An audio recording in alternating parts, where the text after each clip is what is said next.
My dad, he's an artist. He made me that for my birthday one year. Who you see is who I love. It's wonderful to have a parent who's an artist. Yes, oh my God. Yeah, and a dad who loves you, no matter what. Yeah. And how does he feel about you running for office? Oh my God. He was like, about time, let's go, come on. Really? My son the politician, let's go. He knows I'm born for this. Is that right? Oh yeah. You're being serious? Absolutely. Yeah. My dad believes in me so much. Both my parents are so excited about our campaign. They come to all of our events.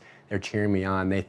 They've watched me, there's a lot of pictures over there for me from high school, and they've known I've loved and been obsessed with politics for the right reasons my whole life, just because I couldn't help but be interested in what was happening to our country. I couldn't help but care about immigration and healthcare and education and those issues, and I put myself in situations to learn about that, and they're so proud now to see what I've built, the following I've built.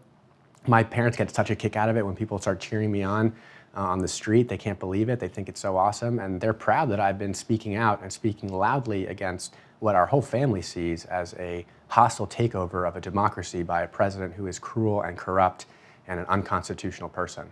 Your mother is it seems like a very private person. Will she campaign for you? Oh, she's already been out there waving the flag. She's all Jack for New York all the time. Yeah. She loves it. She's so proud. Okay, this whiteboard, did you do this for us? No, are you kidding me? So I lie down in bed at night and I can look at my plans.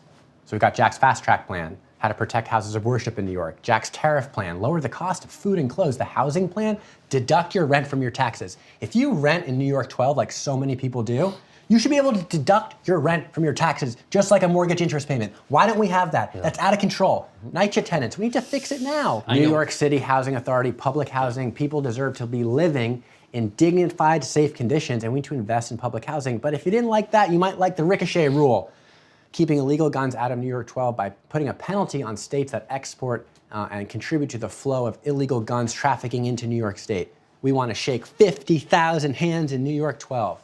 And we can't forget about nurses, actors, the arts would make this city so great, and childcare, the Fran Act, named after the nanny, of course. For Fran Drescher, right? For the nanny, and good theme song. The Actor Act. That's interesting. Yeah, we think that talent should be able to. Talent is getting screwed by management too often, and so we want to make sure that people can deduct also the talent fees that they pay for their agents from their taxes too. We got to save people money. People are hurting in New York 12. People think they can't afford to live here anymore, especially artists, which make this place so amazing. We got to help them out. There's a lot more we can do. And what is this here? So this is a sign that I was given from somebody in the mail, mailed it to me when I was in college. And it's Our Man Jack. It's from 1960s for my grandpa's campaign. So that was their slogan, and I always thought it was cool. And so we got our Jack for New York logo, which looks kind of similar. When they didn't your cousin RFK Jr.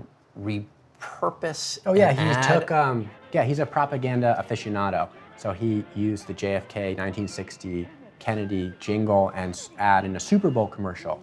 And he's been doing this, kind of hijacking the Kennedy legacy and slapping it on top of Trump, wherever Trump wants to put it, in a way that is really emblematic of what Trump is doing across the board, attacking not just my family, attacking anyone who's had a hand in building this country. Generations who came before us, the greatest generation, all built this country, and the Kennedy name and legacy represents a progressive agenda that is being dismantled by the president while they say that they're for it. Do you feel on some level that you had to rescue it from your cousin? I think we all need to be, this is not a drill, what's going on right now. This is serious. America has already changed forever. And we all need to be all hands on deck, and I'm just doing what I think I can do best, which is represent my hometown, the place that I love, and make sure that we have somebody fighting for the values that makes this place what it is. Okay. But it must have ticked you off when you saw the ad. Oh, just a little. Why is there a skeleton here? Well, I had a back injury, and I had to kind of relearn how to walk and stand up straight. And so at the time, I wanted to study and visualize posture and my bones, because I felt that I was born with no bones. I'm a squid. That's what I feel like, a squid, an invertebrate. And so I would just think about this. And then I was given a robe, a hand-me-down robe from my grandpa, and a hand-me-down hat from my grandpa. And then I kind of put the robe on him, and I realized, oh my God, now I can ask him questions. And we can talk. And this is the grandpa on your mom's yes, side. Yes, that's President Kennedy's robe. I think it's a dressing robe, and this is his hat, which I think he didn't wear very often, but he wore it sometimes. Right, because hat makers really didn't like it. He killed the hat industry. Yeah, so it's funny. But yeah, so I'm making him wear it now. I know this was a gift to him from my grandmother. And this isn't his, but it's from the Solomon Islands where he was shipwrecked. And I was given this by someone from there. So that's pretty cool. So that's connected to PT 109, Yes, right? exactly. Yeah, what made him a great war hero. Yes, the story that launched his political career. Right. And but the thing about the skeleton, it's interesting. I mean, is it really, I know it's kind of fun to have, but is it a little bit also kind of knowledge is power, that you had this physical problem? Yeah, never forget. Never forget that anything you're doing is more fun and exciting and a huge privilege, especially compared to staying in bed all the day, not knowing if you'll ever be able to walk again. What was the injury or ailment? So I love to paddle. Whoosh, whoosh. And so I was doing that a lot. I trained for a race and I raced around Manhattan. And I actually came in 7th. It was a semi-pro race. I did it in under 5 hours. And I was training for these long distance races at the same time I was starting law school, first year of law school.